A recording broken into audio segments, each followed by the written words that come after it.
আলহামদুলিল্লাহ আজি 11 জুন 2025 ইংৰাজী তাৰিখ। আজি আমি সকলোৱে হজৰ কাম সম্পূৰ্ণ কৰি তৱাফে আল বিদা কৰি আমি মক্কাৰ পৰা ঘৰলৈ ঘূৰি গৈ আছো। আলহামদুলিল্লাহ আমাৰ সকলোৰে হজৰ কাম সম্পূৰ্ণ হৈছে নে নাই?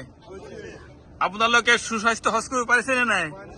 আপোনালোকৰ অন্তৰত এতিয়া শান্তি যিটো সেইটোৱে মানে কবুল। আপোনালোকে নিজকে শান্তি বুলি অনুভৱ কৰে নে হজটোত? আলহামদুলিল্লাহ, আল্লাহ সকলোকে হজটো কবুল কৰি লওক, আমিন।